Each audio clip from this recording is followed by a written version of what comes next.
La da da da da da.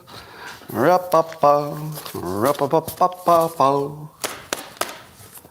Good morning, everybody, and welcome to the highlight of human civilization. It's called Coffee with Scott Adams. Some people are calling it Colonizing with Scott Adams. I don't think that'll stick.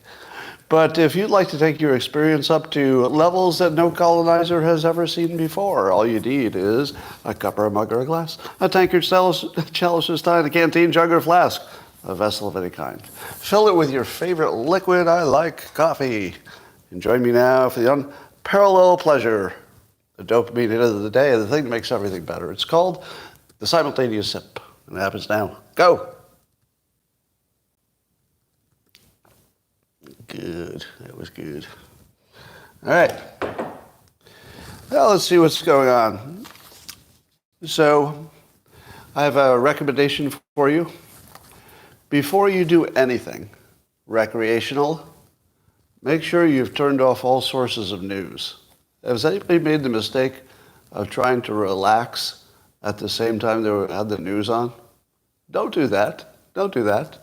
Let me give you an example. Last night, I thought, you know what? I haven't used my hot tub in a long time, so I fired up my hot tub. It was just sort of a perfect night for it in California. Got in. I thought, you know, I forgot to listen to my favorite show about the news, The Five. And so I said, oh, I've got that recorded. So I put it on my phone on the edge. And I leaned back, and I'm just like soaking into the water. I'm like, oh. And on comes the segment about Matthew Perry drowning in his hot tub. And and then there's conversation about how apparently some people with certain heart problems could, you know, maybe die in a hot tub. I heard about that recently too. And suddenly I'm sitting in the hot tub and I kid you not, I'm going to the doctor's this afternoon because my blood pressure is high. So I'm sitting there with actually, you know, cardio situation that I'm medically looking into at the moment. And I hear this, you know, maybe there were no substances involved. Yeah, maybe he just got in hot water and dead. Well, let's just say that my hot tub experience was not the delight I was expecting. Got a little tense in there. So and just remember, don't listen to news at the same time you're trying to do recreation. It just never works. Well, you might know that my song, I wrote a song, sort of. I did a drum beat that Stormcrow over on the X platform, apparently he's turning it into an actual, he has turned it into a music video, and it sounds like from his post he's going to release it. So it might actually be publicly available. So it would be a combination of AI plus my drum beat plus some other stuff, some magic that he's adding to it. Stormcrow is. So that'll be fun. My dream of having a hit song, I'm hoping if it's available commercially, I don't know if it will be, but if it is, I'm hoping you buy it so I have a #1 hit song. Well, Elon Musk is calling the end of woke, or at least peak woke, or woke is going too far. But his turning point that he points out in his South Park is just viciously mocking everything woke in their new episode. And I do think mockery could be called a turning point. Wasn't there a point where you could not have done that South Park episode, where they just viciously mocked all the woke stuff? I feel like you can do it now. Well, maybe partly because I already did it, so it seems like obvious to me now. But I've been mocking it for a while. Others have mocked it. I think once it becomes just a joke, then you have your free speech back. You can joke about it. So Musk says the great awakening from woke has happened. This is good for civilization. If he means you can now outright mock it in public, he's right. And that usually is a turning point. The point where you can mock it outright in any context. I'm mocking it right now. right in public and not worried about it. So I think he's right. Well, we can't get away from this hockey story because it's so weird and tragic. So this hockey player named Adam Johnson got killed by another hockey player who gave him a high kick with his skate on, and it looks like he hit him in the neck, and it was a sharp skate, and killed him. Now, of course, like everything else, it took on a racial dimension. I'm not a big hockey fan. I've only tangentially pay attention to it when it's around. But I've never seen a black hockey player. I assume that they exist in some number. I've just never seen one. Not, which has more to do with the fact that I don't watch it, probably.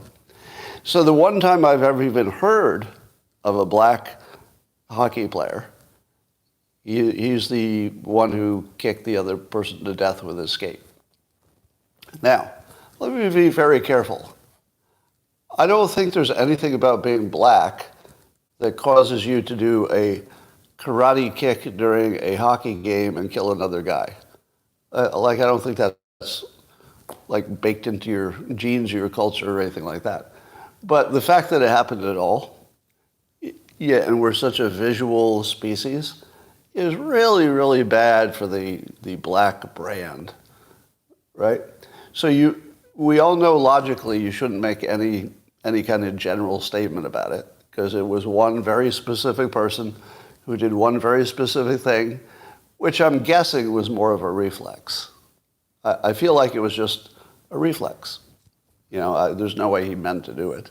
Or there's no way he meant that it would have that outcome. Certainly he didn't mean that. But something happened, and there'll be consequences, I'm sure.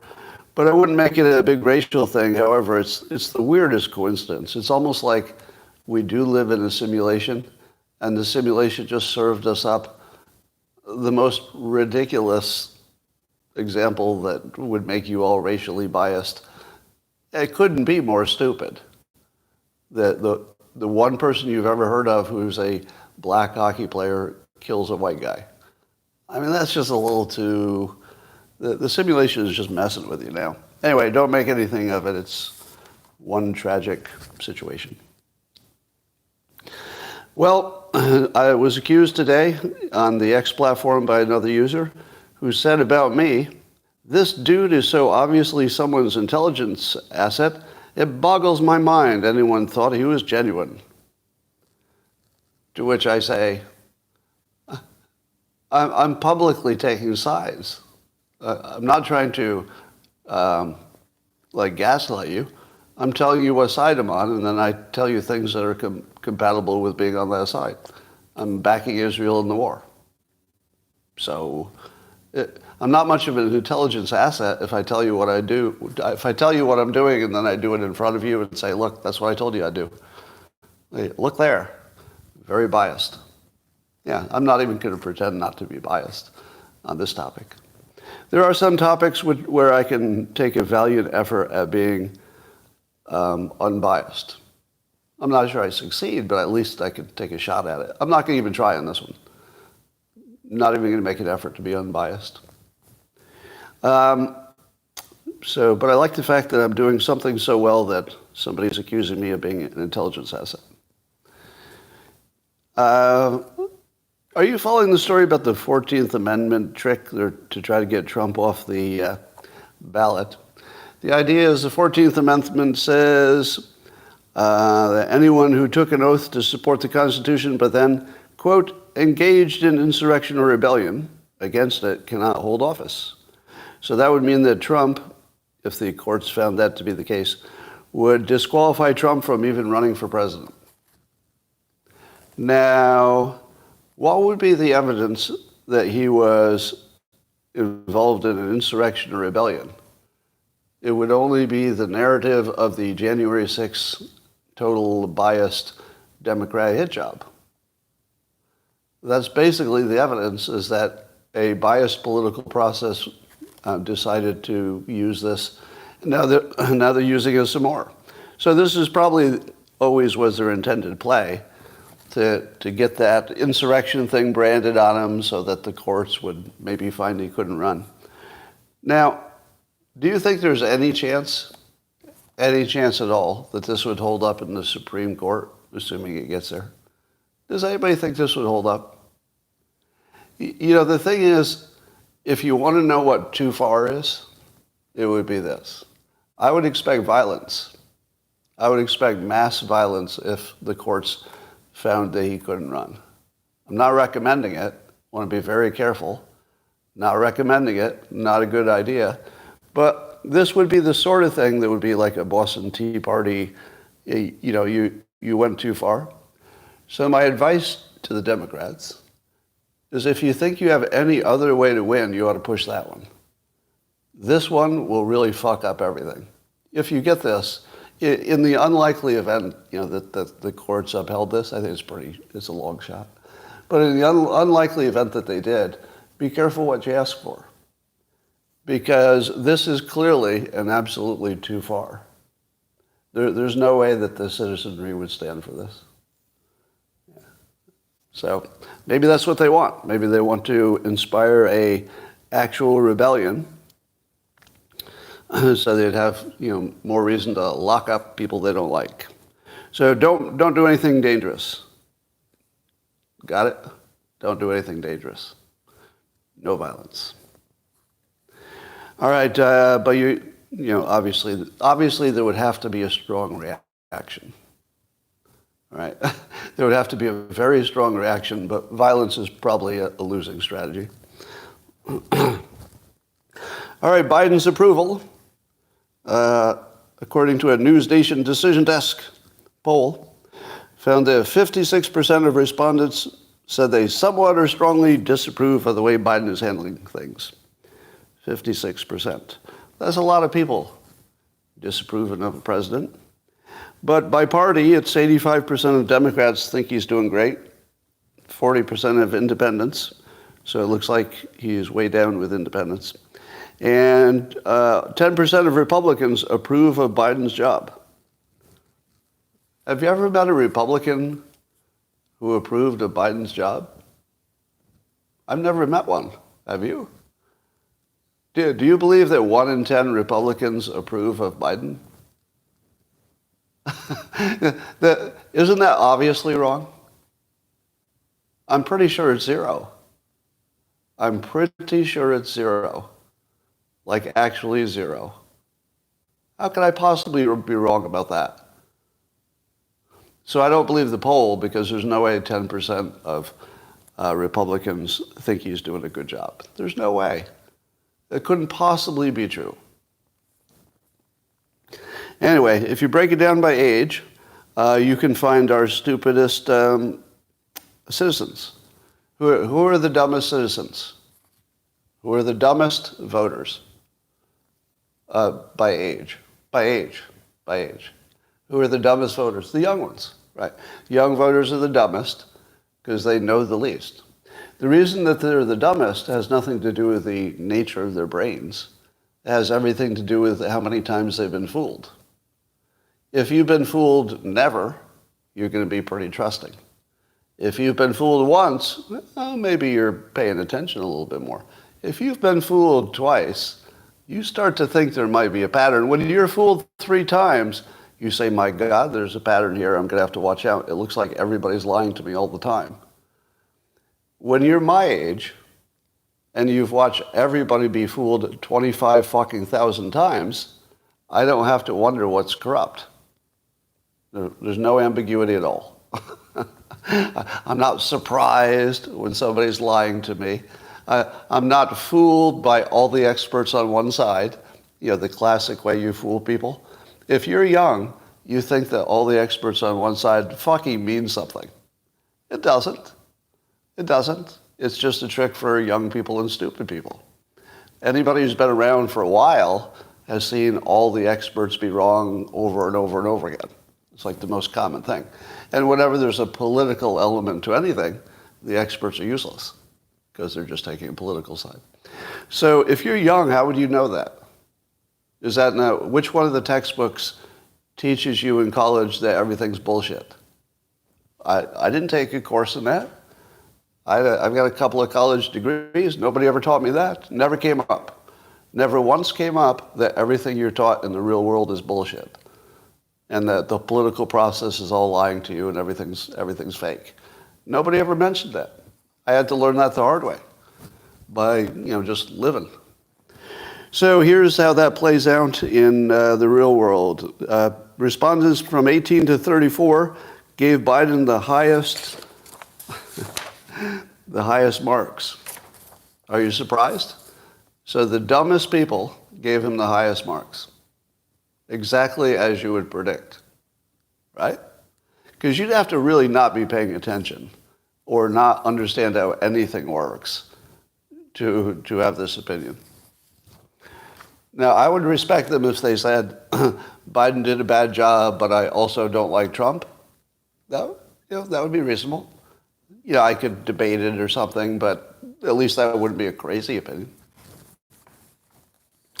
Our respondents, 35 to 55, they were a little less approving, but pretty approving, 45 compared to 48. But those over 55 years old gave Biden the lowest approval, 42%. So the people who have paid attention for the longest gave him the lowest grades. Have I ever told you that pollsters need to start asking people their IQ? Because we ask them their age, their gender, their ethnicity, their political party. Which one of those is useful? Well, I suppose it's all useful for whatever little political point you're trying to make. But I want to know what the smart people think. Don't you? What do the smart people think? What if it's different? What if the smart people in any group are really different than the dumb people in the group? Why do we average the people who aren't even paying attention with the people who do it for a living? Like, what's the average of that? Right?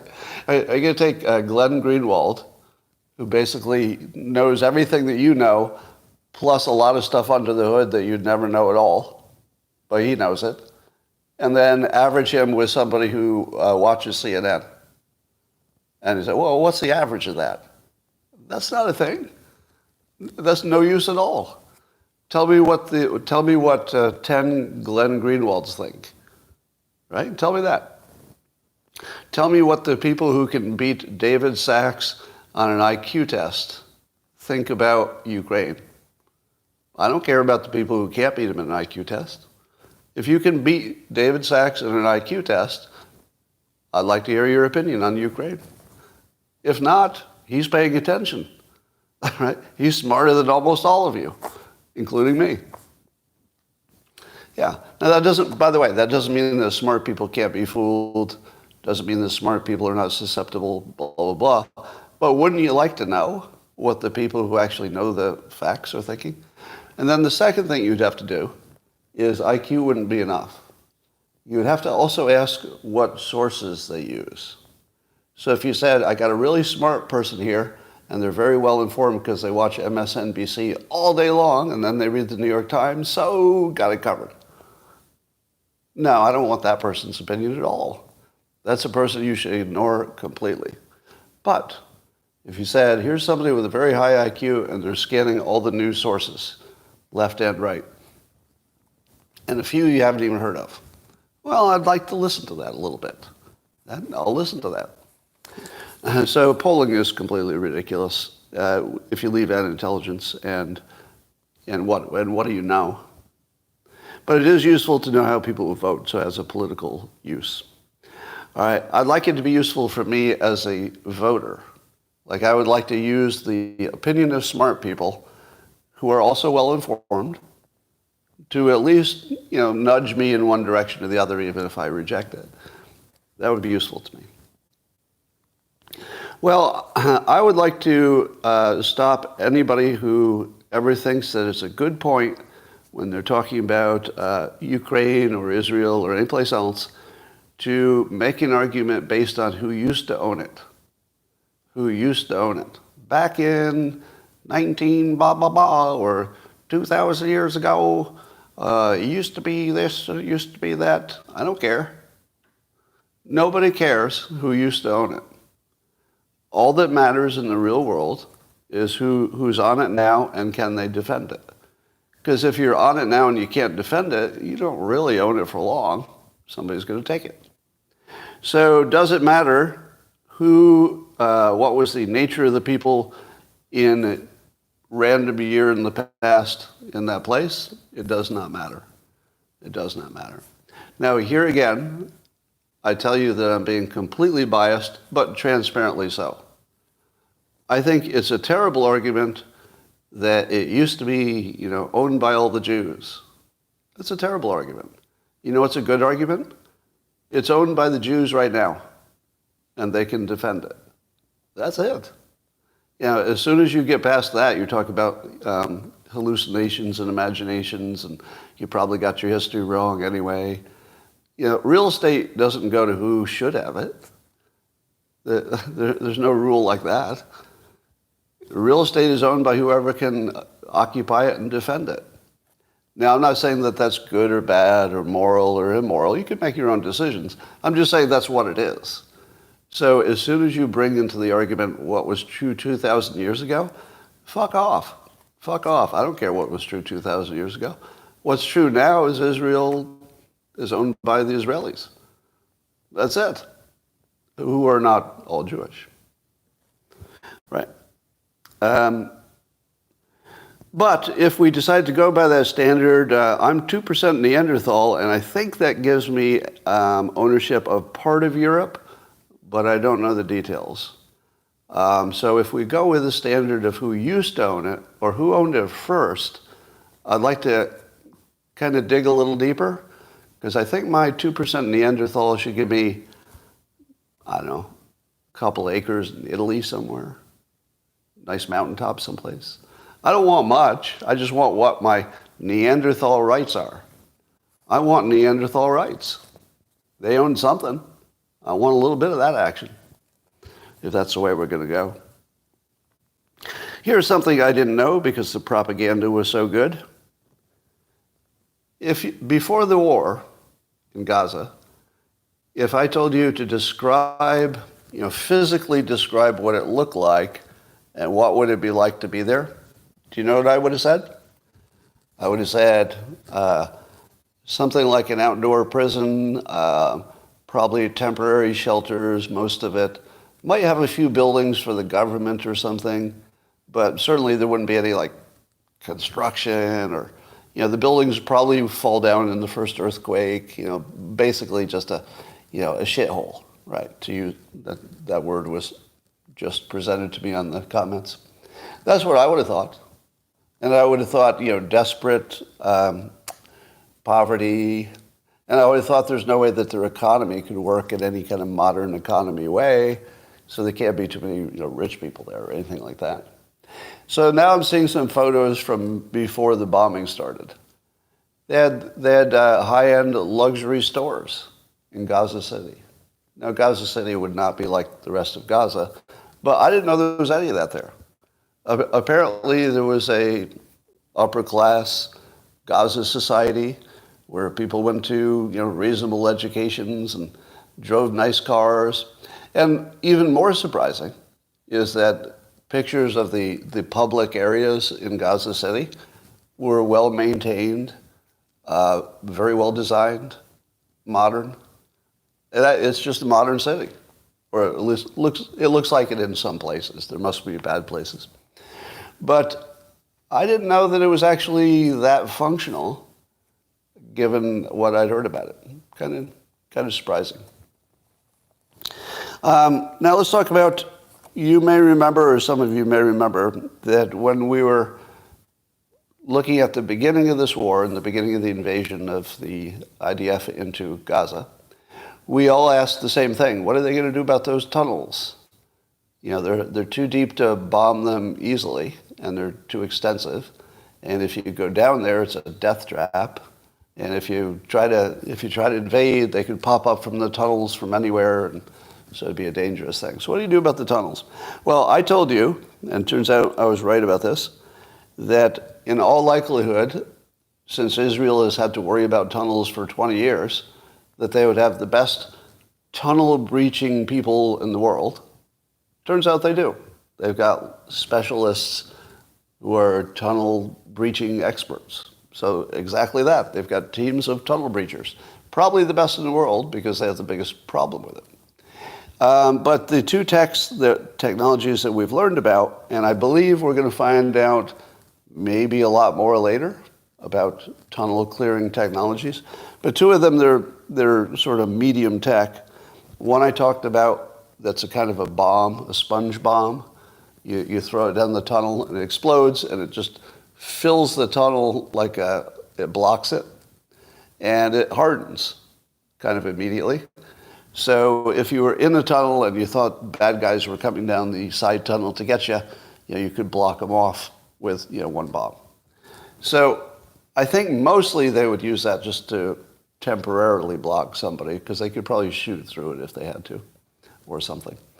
But the other technology I just learned about was apparently they're pumping purple smoke down the tunnels when they find an entrance, and then they wait to see where the purple smoke comes up somewhere else. And if it comes up somewhere else, you've got either an opening or at least a source of oxygen, and you don't want them to have either one, so you bomb it.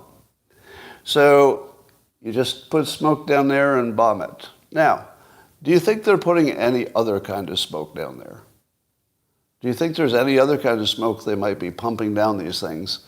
Or do you think the purple smoke has nothing else in it? Why would they pump smoke down the tunnels unless it had a little bit of toxic something in it? They might want to avoid a war crime, so poison gas would be off the table, presumably. But shouldn't they also make the purple smoke very, very difficult to breathe, so that they want to just run out of there as soon as they can? So that's what these are just the things we know of. But I'll tell you one thing. The idea that we want them to come out of the tunnels so we can fight them is so wrong. I can't imagine anything more terrifying than being in a tunnel right now when they're turning off the oxygen one by one. And if you come up, they'll shoot you. It's basically they're buried alive, wouldn't you say? What would be the difference between being buried alive in a coffin and being in a tunnel right now? It would be the same, except you could walk a little bit, right? At some point, if they've got enough food, their tunnels will literally be full of shit. Am I wrong? Because I don't think there's somebody whose job it is to, take the waste outside and dump it when the bullets are flying. So they probably got a tunnel full of the worst smelling thing you've ever smelled, with the most foul air you've ever had, claustrophobia, fear, disorientation. I can't even imagine a scarier, worse place to be than in a tunnel in Gaza right now. So from the Israeli perspective, they can take their time. The longer they leave them down there, the less fight they're going to have in them when they come up. But the thing I wonder, and I don't know if anybody's thought about this, we're at and by the way, as soon as I say it, you're gonna slap your head and say, "Oh shit, you didn't see this coming." What happens when the entire property of Gaza has martyrs buried underneath almost every square mile? Do you think that the Palestinians say, "Oh well, they're underground, they were going to be buried anyway"? Or do they say, "You've created a new holy land because it has the blood of our martyrs in every part of the dirt"? I don't know. I feel like it's going to go martyr holy land. That would be the worst case scenario. Because it seems to me that Israel is probably going to depopulate it and keep it. Because to do otherwise would frankly be stupid. Right? Remember, all the choices are terrible. Right? So if I tell you they should do something and you say, but Scott, there are 100 reasons you shouldn't. There are 100 reasons you shouldn't. And 400 reasons you should. or 1,500 reasons you should, to be precise. So why would Israel not just take the land and keep it and displace the Palestinians forever just because they can? It's simply an option. They didn't have it before. And I think they would take the option, because to do otherwise would frankly be stupid. And if you're gonna bring into the conversation what's moral or immoral, I don't think it matters. I don't think it matters, because they have such a free pass at this point, at least with some percentage of the world, at least with America. They've got a free pass to, do some things that you wouldn't normally think would be cool under other circumstances. All right. So Time magazine has a big story about how Ukraine is a total disaster. Everybody's stealing the money we're giving them. They have no chance of winning. They're running out of money. They're conscripting people in their 40s. Basically, they're dead. And as David Sachs says on X, there's another $60 billion is going to Ukraine, despite he gives 3 points. Number one, the U.S. is broke and has to borrow the money. Two, Ukraine is so corrupt that its own officials admit, quote, people are stealing like there's no tomorrow. And three, there's no prospect for winning the war. Well, I think those are all true. There's no prospect for winning. I don't see any prospect for that. There might be prospect for, holding off Russia until there's some kind of a deal. But who's making the deal? They'd have to wait for it. They'd have to hold on until there's a Republican in office, or else they're completely dead. So that's all bad. All right, but let's talk about AI. So there's a new executive order from Biden administration that has many components to it. It looks like the primary point of it is to ruin the entire industry. As Elon Musk has been warning lately, when you add regulations, they tend to last forever. It's hard for a regulation ever to be removed. So every year you have more of them, and you're like Gulliver, the giant Gulliver with the Lilliputians holding him down with a million little strings. So let's see if this AI executive order goes in the right direction or not. So here are some of the things that, and don't be worried, because these could be, totally just normal safety things, right? So don't jump to the assumption that it's all woke bullshit or something. It's our government. They're not going to just destroy the most important industry that we've ever created in the last 50 years. They're not going to destroy it for some woke reason or something. Let's see. Number one, AI must advance equity in all civil rights. Well, God damn it. They ruined AI. Yeah, because you know what, right? Wouldn't it be great if there was equity in civil rights and that AI did not discriminate? That would be great. Do you think that's a possible thing? Logically possible? No.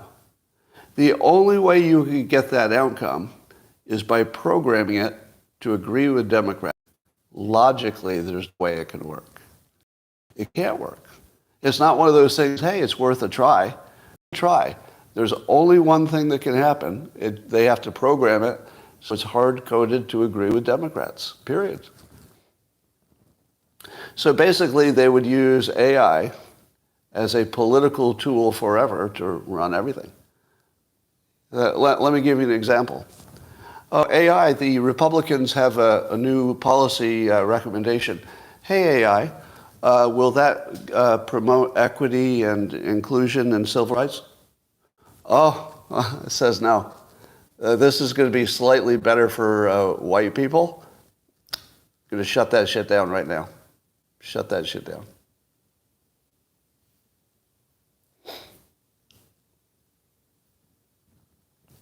Over on YouTube, they're trying to get this feed shut down. The people complaining about the sound. It doesn't have a sound problem. Others are saying it's fine.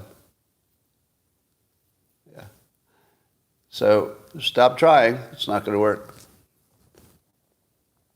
So yes, no question about it, the Biden administration just completely fucked up the future of AI, as well as maybe destroyed the country.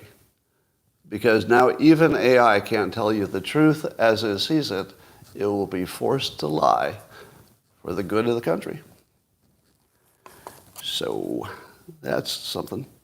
It's going to be used to prevent landlords from using it to, well, they want to prevent landlords from using it to discriminate. How would they use it to discriminate? How would landlords use it? Would the AI help them know more about the tenant? What else would it be? Because you don't need AI to discriminate, do you? If you wanted to discriminate, you would just say, hey, you look different than me. You can't rent this place. But what would the AI do that would add to the risk of discrimination, that they have to prevent it? Let me tell you what it would do. It might tell you more about the individual. It might tell you more about the individual. It might recognize patterns that we don't allow to be recognized. And I don't mean racial patterns. I mean, it might be patterns about an individual, which if you were to use that pattern about the individual, somebody would say, oh, that's very stereotypical discrimination. And then AI would say, I don't even know what a race is. I'm just saying they have this work pattern or some other pattern that you should be aware of. And you can't use it. So you would have information you would not be legally allowed to use if it came from AI, even though the information is not illegal. and even though discriminating against an individual for individual behavior is completely legal, you wouldn't be able to do it because it would look like discrimination.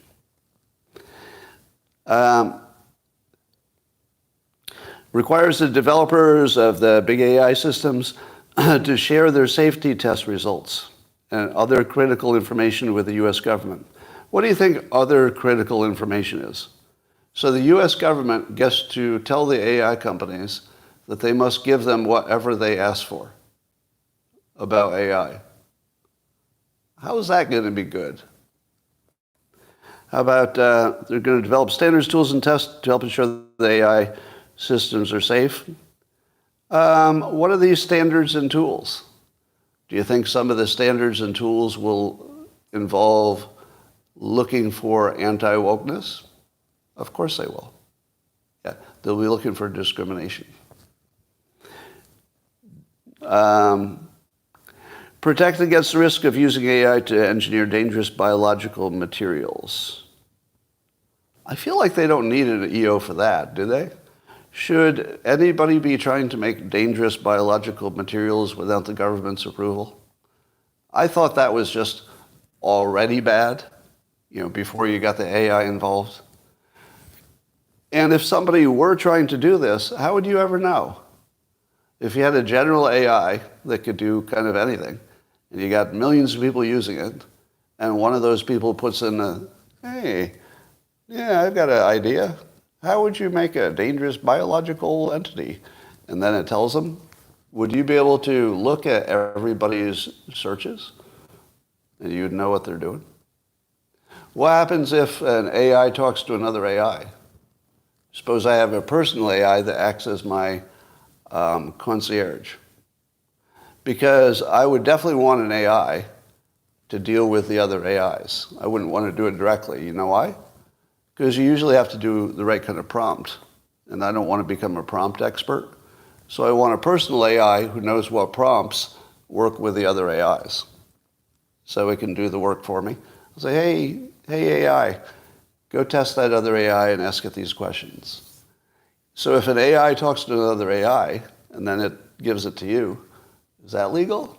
So there's going to be a whole bunch of questions about, is your device giving it to a person or is it giving it to another AI? And what does that mean to, the executive order? It's going to get complicated, people. We'll work it out, though. Protect Americans from AI-enabled fraud. So they want to use AI to protect us from AI fraud. That's a good idea, unless the government's involved to mess it up. So yeah, they want to use AI for finding bad stuff. Let's see. Protects Americans' privacy. So the federal government wants to accelerate development and the use of privacy-preserving techniques. Well, do they? Do they? Does the government want to protect you and your privacy? No. You know what they want? They want a monopoly on being able to penetrate your privacy is what they want. They don't want to the government is not saying we want to prevent the government from seeing your stuff. Because you know the government can see your stuff just by being interested. It's called a warrant. They just have to be interested, and they'll make up a reason that should be looked into. So the government already can penetrate all of your privacy. They just have to have some bullshit reason, which is no problem at all. But if they make it hard for privacy to be maintained for everybody else, what does that allow? It allows the government's own privacy to be maintained. So the bad guys will have protection against their privacy being penetrated, and the citizens will have no protection because the bad guys just have to say, I'm interested, and then they can see everything about you. So this is a good-sounding thing that's probably one of the worst, most dangerous things ever. Here's what I'd like to see. I'd like to see our government people have no privacy. Not financially, not historically, not in any way except maybe their bathroom activities or their sex or something. But everything else, every time they talk to somebody, I want to know about it. If they whisper to somebody during dinner, I want to know what they said. Right? So the only people who should have no privacy are our leaders. The rest of us should have privacy. Otherwise, it gives them too much power over us. Let's see. Some other crypto stuff, blah, blah, blah. Shape AI's potential to transform education by creating resources to support educators deploying AI-enabled education tools, such as personalized tutoring in schools. I don't see how that could go wrong, except that the government gets to decide what the AI will tell your kid. Oh, the government gets to decide what AI can teach your kid. Is that what this is about? Because the whole benefit of AI is that you could get the government brainwashing out of your education system. But what if the AI started telling the truth? You realize that our current political system cannot handle the truth. Like literally, no hyperbole whatsoever. If AI started teaching people what's real, the whole system would collapse. Our entire system depends on people believing things that are just insane bullshit. If they didn't believe things that are insane bullshit, the whole thing would collapse. So what if AI starts telling them, oh yeah, they just brainwashed you to be patriotic so that you'd go die protecting the old people who have a lot of money? Why not that? But instead, the government would want AI to say, fighting for your country is the most noble of causes. Right? That's what I was taught. I was taught that I should, in school, like actually by a teacher, I was taught that sacrificing my life for the country, for freedom, was a noble thing to do. What if the AI just said, people will try to tell you it's a noble thing, but here's how the system works. It's not the old people who are going to go to this war. They're going to sit in their mansions and say, there's a good reason for you young people to go die to protect my wealth. And then they'll convince you that you're doing it for a noble reason to protect freedom, and you'll go off and get destroyed. Why wouldn't AI tell you that? Is there anything I said that was inaccurate? There's nothing inaccurate about that. It's just not the narrative that the government could allow you to believe, because the whole system would collapse. People just wouldn't join the military. They'd be like, oh, I didn't get it. It's just a scam. to protect the old people. Yeah. So I think AI is a huge risk to anybody with power and money. So, I mean, I expect that it will wipe out all of my money. I think the end of AI will be that I won't have any wealth that I've earned up to this point. I think I'll lose all of it in maybe a year or two. That's what I think. Doesn't mean that the country will fall apart. Could be better. Who knows? But I don't think that I'll have money in the end of it.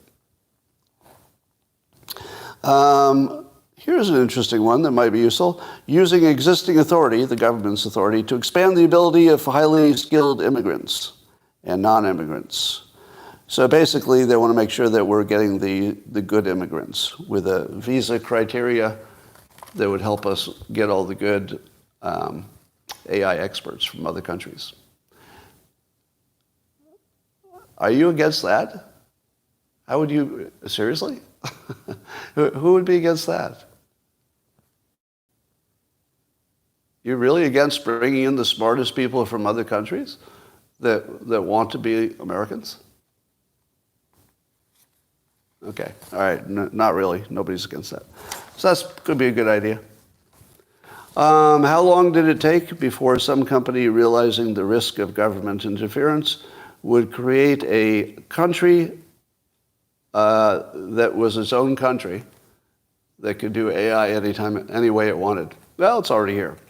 I saw Brian Romelli tweet about this Blue Sea Frontier Compute Cluster. It's an ocean-based gigantic platform that is completely self-sustaining. So it would make its own electricity, distill its own water, I guess. And it would have enormous computing ability and AI. So that you could essentially, if you have enough money, a few $1 billion, you can build your own country. You just put it off in the ocean and say it's a permanent residence, because it has to be a permanent residence to be a country. It's self-sustaining, and I don't know, has some real estate associated with it. There are a few rules that make you allowed to be a country, to join the UN and everything, and they can meet that criteria. So these floating ocean-based things can be their own country, and there's no question whatsoever that these will exist, either legally sanctioned or not. But certainly, now that we have the technology to put a small nuclear device on a seafaring thing like a submarine, we do it already, and then you have all the water you want, because it can purify the water, take the salt out. You have all the electricity and water. What else do you need? Everything else you can buy or make on your place. 3D printers. So that's coming. I would suggest that, as you know, the quantum computers that are being tested now, we're probably a few years away from like a commercial-based quantum computer. But the moment they exist in a fully realized form, all security will be cracked in about 5 minutes. So worldwide, every one of your accounts will become open. Pretty much all at the same time. So the entire world will be turned upside down. You won't be able to protect anything. You won't be able to have assets. I don't think you'll be able to own anything. So when the WEF says you won't own anything, as soon as quantum computers spin up, you won't own anything, because there's somebody who will take it from you. If they can open your account whenever they want, you don't own anything. Your money is everybody else's money who has a quantum computer. They'll just go in and take it. So, I'm oversimplifying, but quantum computers will create a loss of privacy. And here's what I suggest. Before that happens, since it's guaranteed to happen, I would recommend a general amnesty for all American citizens. And what I mean is, if we were to all lose our privacy at the same time, there wouldn't be enough jails to put us all in. Right? Somebody's going to be talking about cheating on their taxes. Somebody's going to be talking about embezzling from their boss. Something. Yeah. You're going to see every bad behavior, every sexual kink, everything. Everything. You'll see prostitution. You'll see drug purchases. Everything. And I think we'd be better off if, except for maybe murder or, a serious crime like that, if we just said, from this day forward, everything you did before that is excused, legally excused, except for violence, stuff like that. Just think about it. I think you got to think about it, because we simply couldn't handle that much crime all at once. All right. I call this next section, Why Women Should Stay Out of War Discussions. Why women should stay out of discussions about war. Now, to be consistent, I've said for a long time that you don't want to give me any respect for my opinion on abortion. I could have an opinion, perhaps, but you should give me no respect to my opinion, because I don't have skin in the game. If you don't have skin in the game, I'd rather listen to the people who do. All right? I'm not going to say I'll take away your vote. If you have an opinion, go ahead and say it. It's a free country, sort of. But I wouldn't respect anybody's opinion except women on this topic. But go ahead and have an opinion. I just wouldn't respect it from a man. Likewise, to have some consistency, men mostly are doing the war fighting. Mostly. Obviously, certainly in the IDF, there are plenty of women. But in America, it's mostly a male endeavor. And I want to give you two examples of women who weighed in on my poll. So I asked an impossible question. I said, is it immoral to kill children who have been weaponized through brainwashing to grow up and kill you and your family? Now remember, the question itself answers your what ifs. They do grow up to be a risk to you and your family. So would it be immoral to kill them if you think there's a good chance they would kill you or your family? 39% said yes, obviously. 40%, basically the same, said no. And then the rest said don't ask, just so they could see the answer. But 40% of the respondents said it would not be immoral to kill a child who was weaponized to kill you.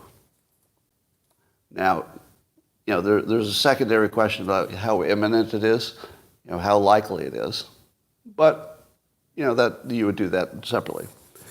So there were a few women, and I won't say their names because there's no point in trying to dunk on them for it. But one prominent one, somebody you've probably heard of, looked at the poll and the answers and said the following. We've gone from, quote, Israel isn't killing children, to, quote, they have no choice but to kill the children, and now apparently, quote, the children deserve to be killed. And she says, fucking hell, do you hear yourselves? To which I say, deserved was never part of anything. What part was deserved? Was there anybody in the comments who said children deserve to be killed? Nope. So she's responding to an imaginary situation in which there's also an imaginary alternative where your family isn't killed. This is not an opinion. It's a half opinion.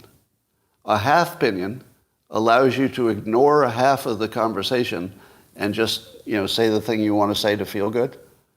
Like, let's not kill children. People who think it's okay to kill children are bad. Who doesn't agree with that? That's the part we all agree on. If you can't handle the tough question, you have to get out. Right? Leave it to the people who can. If you want your family to survive, you want to delegate this duty to someone who will kill anybody who challenges the life of your family. Whoever it is, however dangerous it is, you want somebody else to decide who to kill to protect your family because you're not capable. You seem incapable to hold the whole thing in your head. If the only thing you can hold in your head is save the children, you cannot be involved in war because it's never an option. I mean, you do the best you can, but it's never an option to save them all. Here's another one. From another woman, again, identity should be unimportant. In comments, the poll said, some people are debating whether it's okay to kill children. This is so heartbreaking. No, nobody was debating whether it's okay to kill children. That's a half opinion. You've ignored the reason why anybody would even ask the question. You ask the question because your own family will be killed by these children, or you have a percentage likelihood. So there are people who can't think past killing children. Now, aren't you glad they exist? Yes. Do you think that the men are like the good or smart ones in this conversation and there's something wrong with the women? No, nothing like that. I don't want any mothers who think it's okay to kill children under any condition whatsoever. I don't want any mothers ever thinking it's okay to kill somebody else's children to protect your own or any other reason. Leave it to the men. We'll make that decision. We won't love it, but we'll survive it. And with any luck, we'll protect your family. But it's men's work, unfortunately. It's the dirtiest of dirty jobs. And I wouldn't wish it on women. And if women want to say things like, all I care about is don't kill any kids, I say, that's a good mom. That's who, I'd marry that. That's good. Stay that way. But let the men take care of what they need to take care of. All right. So that's my, what a sexist would say, to quote Greg Gutfeld. All right. The opposite side would think the same, probably. Right. And that's what makes it a war, that everybody doesn't agree. Yeah.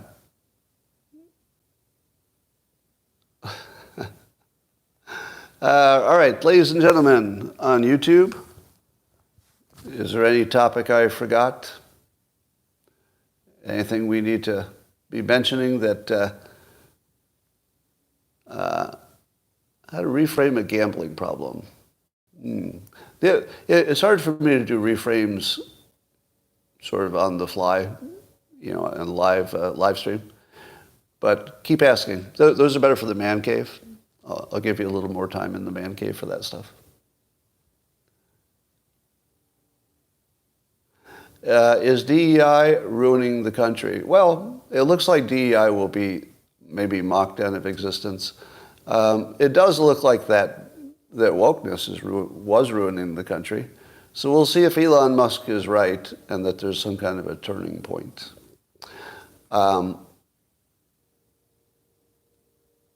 No such thing as... Yeah, the golden age looks like it's put off for a little while. Yeah, here's the thing, though. When AI becomes super AI, which won't be very long, we don't know what's going to happen. It wouldn't surprise me at all if money became no longer a thing. Almost anything's possible. Purple smoke age. Yeah, we don't need to do the dead baby jokes. You could maybe less of that. Maybe less of that. Could collective consciousness level up rapidly due to AI? Collective consciousness. Well, it's probably going to be like everything else. Somebody is going to form a religion around believing AI is the devil. Am I right? Could you guarantee that? You can pretty much guarantee that either an existing religion will declare AI is the devil, or one will spin up that believes it is the devil. Some might believe it's God. might go the other way, right? But the degree of unpredictability is just off the chart. I don't think society has ever seen this degree of unpredictability since World War II, maybe. Because one of the possibilities is that AI just solves climate change on day one. What if it did? What if AI looked at everything and said, you know what? Looks like it's not going to be a problem, but just in case, because you never know, just in case, here's a new invention for unlimited power. That could happen. Joe Blow. Joe Blow, you're a bad troll. All right. So that's all I got for now. YouTube, I'm going to go talk to the people on Locals. Privately, they get extra. If you are looking for a Christmas gift, make sure you get everybody in your family a copy of Reframe Your Brain. Suitable for older teens and everybody else. So far, people are saying it's changing their lives. Quite literally changing their lives. The easiest change you could ever make, because it doesn't require you to do anything. You just look at it and you're done. All right. And I'll tell you more about Dilbert Calendar in a few days, and I will talk to you tomorrow. Bye for now.